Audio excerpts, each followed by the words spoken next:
Bem-vindos, amigos e irmãos, a mais um vídeo da nossa série de estudos bíblicos. Hoje, vamos mergulhar juntos nas Escrituras e descobrir mais sobre a verdade e a sabedoria que Deus tem para nos revelar. Que nosso tempo juntos seja abençoado e que possamos ser transformados pela Palavra de Deus. Primeira Carta a Timóteo. Capítulo 1. Paulo, apóstolo de Cristo Jesus, por ordem de Deus, nosso Salvador, e de Cristo Jesus, a nossa esperança. A Timóteo, meu verdadeiro filho na fé, graça, misericórdia e paz da parte de Deus Pai e de Cristo Jesus, o nosso Senhor. Partindo eu para a Macedônia, roguei-lhe que permanecesse em Éfeso para ordenar a certas pessoas que não mais ensinem doutrinas falsas. E que deixem de dar atenção a mitos e genealogias intermináveis, que causam controvérsias em vez de promoverem a obra de Deus, que é pela fé. O objetivo desta instrução é o amor que procede de um coração puro, de uma boa consciência e de uma fé sincera. Alguns se desviaram dessas coisas, voltando-se para discussões inúteis. Querendo ser mestres da lei, quando não compreendem nem o que dizem nem as coisas acerca das quais fazem afirmações tão categóricas. Sabemos que a lei é boa, se alguém a usa de maneira adequada. Também sabemos que ela não é feita para os justos, mas para os transgressores insubordinados, para os ímpios e pecadores, para os profanos e irreverentes, para os que matam pai e mãe, para os homicidas, para os que praticam imoralidade sexual e os homossexuais, para os sequestradores, para os mentirosos e os que juram falsamente, e para todo aquele que se opõe à sã doutrina. Essa sã doutrina se vê no glorioso Evangelho que me foi confiado, o Evangelho do Deus bendito. Dou graças a Cristo Jesus, nosso Senhor, que me deu forças e me considerou fiel, designando-me para o ministério. A mim que anteriormente fui blasfemo, perseguidor e insolente, mas alcancei misericórdia, porque o fiz por ignorância e na minha incredulidade. Contudo, a graça de nosso Senhor transbordou sobre mim, juntamente com a fé e o amor que estão em Cristo Jesus. Esta afirmação é fiel e digna de toda aceitação. Cristo Jesus veio ao mundo para salvar os pecadores, dos quais eu sou o pior. Mas, por isso mesmo alcancei misericórdia, para que em mim, o pior dos pecadores, Cristo Jesus demonstrasse toda a grandeza da sua paciência, usando-me como um exemplo para aqueles que nele haveriam de crer para a vida eterna. Ao Rei eterno, ao Deus único, imortal e invisível, sejam honra e glória para todo o sempre. Amém. Timóteo, meu filho, dou-lhe esta instrução, segundo as profecias já proferidas a seu respeito, para que, seguindo-as, você combata o bom combate, mantendo a fé e a boa consciência que alguns rejeitaram e, por isso, naufragaram na fé. Entre eles estão Himeneu e Alexandre, os quais entreguei a Satanás, para que aprendam a não blasfemar. Capítulo 2. Antes de tudo, recomendo que se façam súplicas, orações, intercessões e ação de graças por todos os homens, pelos reis e por todos os que exercem autoridade, para que tenhamos uma vida tranquila e pacífica, com toda a piedade e dignidade. Isso é bom e agradável perante Deus, nosso Salvador, que deseja que todos os homens sejam salvos e cheguem ao conhecimento da verdade. Pois há um só Deus e um só mediador entre Deus e os homens, o homem Cristo Jesus, o qual se entregou a si mesmo como resgate por todos. Esse foi o testemunho dado em seu próprio tempo. Para isso fui designado pregador e apóstolo mestre da verdadeira fé aos gentios. Digo-lhes a verdade, não minto. Quero, pois, que os homens orem em todo lugar, levantando mãos santas, sem ira e sem discussões. Da mesma forma quero que as mulheres se vistam modestamente, com decência e discrição, não se adornando com tranças, nem ouro, nem pérolas, nem roupas caras, mas com boas obras, como convém a mulheres que professam adorar a Deus. A mulher deve aprender em silêncio, com toda a sujeição. Não permito que a mulher ensine, nem que tenha autoridade sobre o homem. Esteja, porém, em silêncio. Porque primeiro foi formado Adão, e depois Eva. E Adão não foi enganado, mas sim a mulher, que, tendo sido enganada, tornou-se transgressora. Entretanto, a mulher será salva dando à luz filhos, se elas permanecerem na fé, no amor e na santidade, com bom senso.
mães, com toda a pureza. Trate adequadamente as viúvas que são realmente necessitadas. Mas se uma viúva tem filhos ou netos, que estes aprendam primeiramente a colocar a sua religião em prática, cuidando de sua própria família e retribuindo o bem recebido.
tem viúvas em sua família, deve ajudá-las.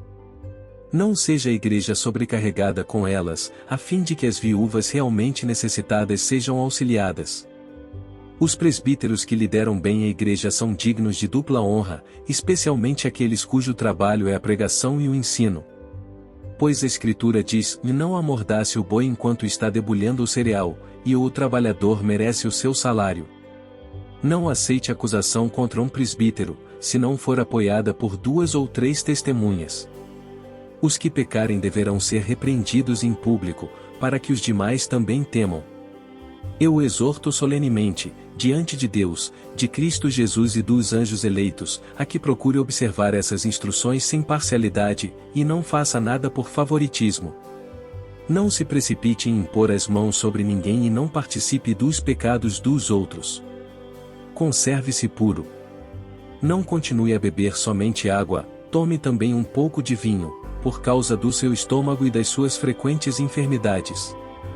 Os pecados de alguns são evidentes, mesmo antes de serem submetidos a julgamento, e enquanto que os pecados de outros se manifestam posteriormente.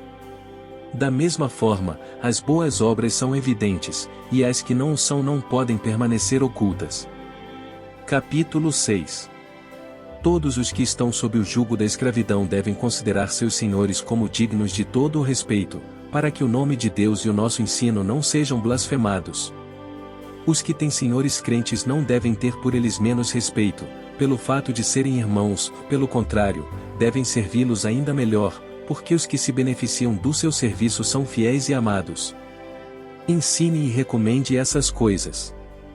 Se alguém ensina falsas doutrinas e não concorda com a sã doutrina de nosso Senhor Jesus Cristo e com o ensino que é segundo a piedade, é orgulhoso e nada entende. Esse tal mostra um interesse doentio por controvérsias e contendas acerca de palavras, que resultam em inveja, brigas, difamações, suspeitas malignas e atritos constantes entre pessoas que têm a mente corrompida e que são privados da verdade, os quais pensam que a piedade é fonte de lucro. De fato, a piedade com contentamento é grande fonte de lucro. Pois nada trouxemos para este mundo e dele nada podemos levar. Por isso, tendo o que comer e com que vestir-nos, estejamos com isso satisfeitos.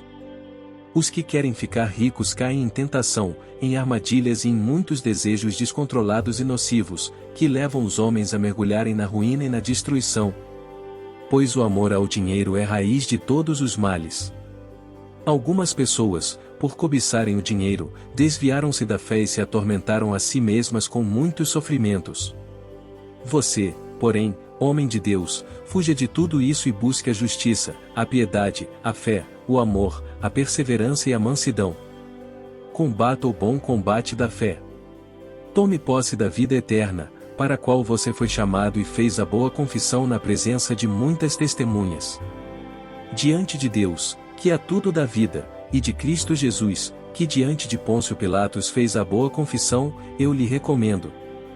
Guarde este mandamento imaculado, irrepreensível, até a manifestação de nosso Senhor Jesus Cristo, a qual Deus fará se cumprir no seu devido tempo. Ele é o bendito e único soberano, o Rei dos reis e Senhor dos senhores. O único que é imortal e habita em luz inacessível, a quem ninguém viu nem pode ver. A ele sejam honra e poder para sempre. Amém. Ordene aos que são ricos no presente mundo que não sejam arrogantes, nem ponham sua esperança na incerteza da riqueza, mas em Deus, que de tudo nos provê ricamente, para nossa satisfação. Ordene-lhes que pratiquem o bem, sejam ricos em boas obras, generosos e prontos para repartir. Dessa forma, eles acumularão um tesouro para si mesmos, um firme fundamento para a era que há de vir, e assim alcançarão a verdadeira vida. Timóteo, guarde o que lhe foi confiado. Evite as conversas inúteis e profanas e as ideias contraditórias do que é falsamente chamado conhecimento. Professando-o, alguns desviaram-se da fé. A graça seja com vocês. E assim, chegamos ao fim deste vídeo da nossa série de estudos bíblicos. Esperamos que vocês tenham sido abençoados e edificados pela palavra de Deus que compartilhamos hoje. Lembrem-se de que Deus nos ama incondicionalmente e deseja nos dar uma vida abundante. confiem nele e sigam a sua direção. Agradecemos se você puder deixar seu like e um comentário sobre como essa mensagem lhe tocou, e se quiser fique à vontade para se inscrever no nosso canal para mais conteúdos evangélicos. Obrigado por nos acompanhar nessa jornada de fé e esperamos vê-los no próximo vídeo. Deus abençoe.